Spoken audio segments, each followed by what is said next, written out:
எரேமியா அதிகாரம் 25. யோசியாவின் குமாரனாகிய யோயாக்கீம் என்கிற யூதாவுடைய ராஜாவின் 4ஆம் வருஷத்துக்கு சரியான பாபிலோன் ராஜாவாகிய நேபுகாத் நேச்சார் அரசாண்ட 1ஆம் வருஷத்திலே யூதாவின் ஜனம் அனைத்தையும் குறித்து எரேமியாவுக்கு உண்டான வார்த்தை. அதை தீர்க்கதரிசியாகிய எரேமியா யூதாவின் ஜனம் அனைத்துக்கும் எருசலேமின் குடிகள் எல்லாருக்கும் அறிவிக்கிறதற்காக அவர்களை நோக்கி, ஆமோனின் குமாரனாகிய யோசியாவின் 13ஆம் வருஷம் துவக்கி இந்நாள் மட்டும் சென்ற இந்த 23 வருஷமாக கர்த்தருடைய வார்த்தை எனக்கு உண்டாயிற்று. அதை நான் உங்களுக்கு ஏற்கனவே சொல்லிக் கொண்டு வந்தும் நீங்கள் கேளாமற் போனீர்கள். கர்த்தர் உங்களிடத்திற்கு தீர்க்கதரிசிகளாகிய தம்முடைய சகல ஊழியக்காரரையும் ஏற்கனவே அனுப்பி கொண்டே இருந்தும் நீங்கள் கேளாமலும் கேட்கும்படிக்கு உங்கள் செவிகளை சாயாமலும் போனீர்கள். அவர்களை கொண்டு அவர் உங்களில் அவனவன் தன் தன் பொல்லாத வழியையும் உங்கள் கிரியைகளின் பொல்லாப்பையும் விட்டு திரும்பி கர்த்தர் உங்களுக்கும் உங்கள் பிதாக்களுக்கும் கொடுத்த தேசத்தில் சதா காலமும் குடியிருந்து அந்நிய தேவர்களை பின்பற்றாமலும் அவைகளுக்கு ஆராதனை செய்யாமலும் அவைகளை பணியாமலும் இருந்து நான் உங்களுக்கு தீமை செய்யாதபடிக்கு உங்கள் கைகளின் செய்கைகளால் எனக்கு கோபம் உண்டாக்காமலும் இருங்கள் என்று சொல்லி அனுப்பினேன். நீங்களோ உங்களுக்கு தீமையாக உங்கள் கைகளின் செய்கைகளாலே எனக்கு கோபமூட்டும்படிக்கு என் சொல்லை கேளாமற் போனீர்கள் என்று கர்த்தர் சொல்லுகிறார் என்றான்.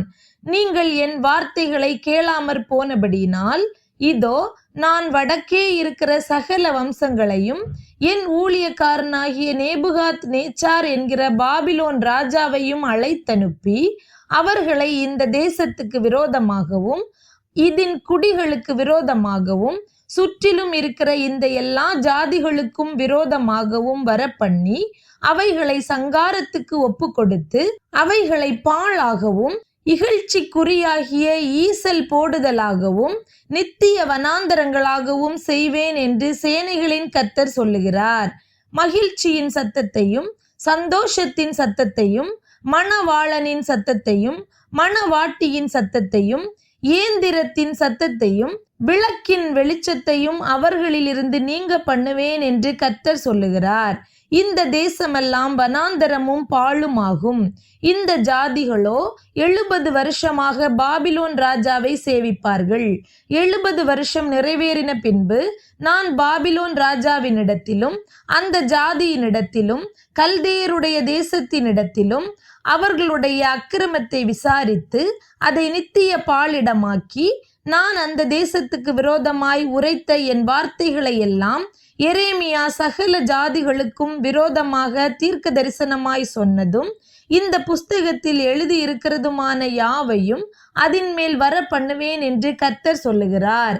அநேகம் ஜாதிகளும் பெரிய ராஜாக்களும் அவர்களை அடிமை கொள்வார்கள். நான் அவர்களுக்கு அவர்கள் கிரியைகளுக்கு தக்கதாகவும் அவர்கள் கைகளின் செய்கைகளுக்கு தக்கதாகவும் பதில் அளிப்பேன் என்கிறார். இஸ்ரவேலின் தேவனாகிய கர்த்தர் என்னை நோக்கி, நான் உன்னை அனுப்புகிற ஜாதிகள் குடித்து நான் தங்களுக்குள் அனுப்பும் பட்டயத்தால் அவர்கள் தள்ளாடி புத்தி கெட்டு போகும்படிக்கு இந்த உக்கிரமாகிய மதுபானத்தின் பாத்திரத்தை நீ என் கையிலிருந்து வாங்கி அவர்கள் எல்லாருக்கும் அதிலே குடிக்க கொடு என்றார். அப்பொழுது நான் அந்த பாத்திரத்தை கர்த்தருடைய கையிலிருந்து வாங்கி கர்த்தர் என்னை அனுப்பின எல்லா ஜாதிகளுக்கும் குடிக்க கொடுத்தேன். எருசலேமுக்கும் யூதாவின் பட்டணங்களுக்கும் அதன் ராஜாக்களுக்கும் அதன் பிரபுக்களுக்கும் அவர்களை இந்நாளில் இருக்கிறபடி வனாந்தரமும் பாழும் இகழ்ச்சிக்குறியாகிய ஈசல் போடுதலும் சாபமும் ஆக்கி போடும்படி குடிக்க கொடுத்தேன்.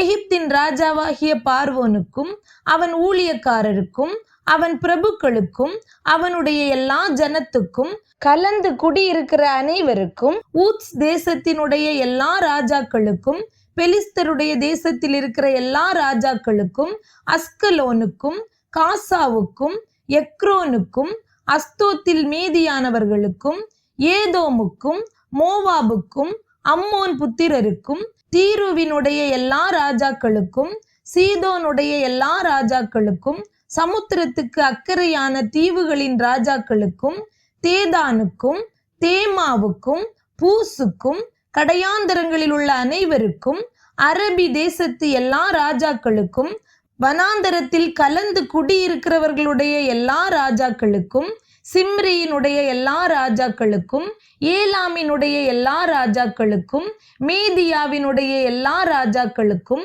வடக்கே இருக்கிற எல்லா ராஜாக்களுக்கும், சமீபமானவர்களும் தூரமானவர்களும் ஆகிய அவரவர்களுக்கும், பூமியின் மீதிலுள்ள சகல தேசத்து ராஜ்யங்களுக்கும் குடிக்க கொடுத்தேன். சேசாக்கு என்கிற ராஜாவும் அவர்களுக்கு பிற்பாடு குடிப்பான் என்றார். நீங்கள் குடித்து வெறித்து வாந்தி பண்ணி நான் உங்களுக்குள் அனுப்பும் பட்டயத்தாலே எழுந்திராதபடிக்கு விழுங்கள் என்று இஸ்ரவேலின் தேவனாகிய சேனைகளின் கர்த்தர் உரைக்கிறார் என்று நீ அவர்களுக்கு சொல்லு. அவர்கள் குடிக்கிறதற்கு அந்த பாத்திரத்தை உன் கையில் வாங்க மாட்டோம் என்று சொல்வார்களானால், நீ அவர்களை நோக்கி, நீங்கள் குடித்து தீர வேண்டும் என்று சேனைகளின் கர்த்தர் சொல்லுகிறார் என்று சொல்லு. இதோ, தீங்கை கட்டளையிட நான் என் நாமம் தரிக்கப்பட்ட நகரத்திலே துவக்கும் போது நீங்கள் தண்டனைக்கு தப்புவீர்களோ? நீங்கள் தப்புவதில்லை. நான் பூமியின் எல்லா குடிகளின் மேலும் பட்டயத்தை வரவழைக்கிறேன் என்று சேனைகளின் கர்த்தர் சொல்லுகிறார். ஆதலால் நீ அவர்களுக்கு விரோதமாக இந்த வார்த்தைகளை எல்லாம் தீர்க்க தரிசனமாக உரைத்து அவர்களை நோக்கி, கர்த்தர் உயரத்திலிருந்து கர்ச்சித்து தமது பரிசுத்த வாசஸ்தலத்திலிருந்து தம்முடைய சத்தத்தை காட்டி தம்முடைய தாபரத்துக்கு விரோதமாய் கர்ச்சிக்கவே கர்ச்சித்து, ஆலையை மிதிக்கிறவர்கள் ஆர்ப்பரிப்பது போல் பூமியினுடைய எல்லா குடிகளுக்கும் விரோதமாக ஆர்ப்பரிப்பார் என்று சொல் என்றார். ஆரவாரம் பூமியின் கடையாந்தரம் மட்டும் போயட்டும். ஜாதிகளோடைய கர்த்தருக்கு வழக்கு இருக்கிறது. மாம்சமான யாவரோடும் அவர் நியாயத்துக்குள் பிரவேசிப்பார். துன்மார்க்கரை பட்டயத்துக்கு ஒப்பு கொடுப்பார் என்று கர்த்தர் சொல்லுகிறார். இதோ, ஜாதி ஜாதிக்கு தீமை பரம்பும். பூமியின் எல்லைகளிலிருந்து மகா புசல் எழும்பும். அக்காலத்திலே பூமியின் ஒரு முனை துவக்கி பூமியின் மறுமுனை மட்டும் கர்த்தரால் கொலை உண்டவர்கள் கிடப்பார்கள். அவர்கள் புலம்பப்படாமலும் சேர்க்கப்படாமலும் அடக்கம் பண்ணப்படாமலும் பூமியின் மேல் எருவாவார்கள். மேய்ப்பர்களே, அலறுங்கள். மந்தையில் பிரஸ்தாபமானவர்களே, சாம்பலில் புரண்டு கதறுங்கள். நீங்கள் வெட்டப்படவும் சிதறடிக்கப்படவும் உங்கள் நாட்கள் நிறைவேறின. உச்சிதமான பாத்திரம் போல் விழுந்து நொறுங்குவீர்கள். மேய்ப்பர்கள் ஓடி போகிறதற்கும் மந்தையில் பிரஸ்தாபமானவர்கள் தப்பித்து கொள்ளுகிறதற்கும் இடமிராது. தங்கள் மேய்ச்சலை கர்த்தர் பாழாக்கினது நிமித்தம் மேய்ப்பர்கள் கூப்பிடுகிறதும் மந்தையில் பிரஸ்தாபமானவர்கள் அலறுகிறதுமான சத்தம் உண்டாகும். அவர்கள் சுகித்திருந்த தாபரங்கள் கர்த்தருடைய கோபத்தின் எரிச்சலாலே சங்காரமாயின. அவர் பதிவிருந்து புறப்படும் சிங்கத்தை போலிருப்பார். ஒடுக்குகிறவனுடைய உக்கிரத்தினாலும் அவனுடைய உக்கிர கோபத்தினாலும் அவர்கள் தேசம் பாழாயிற்றென்று சேனைகளின் கர்த்தர் சொல்லுகிறார் என்று சொல் என்றார்.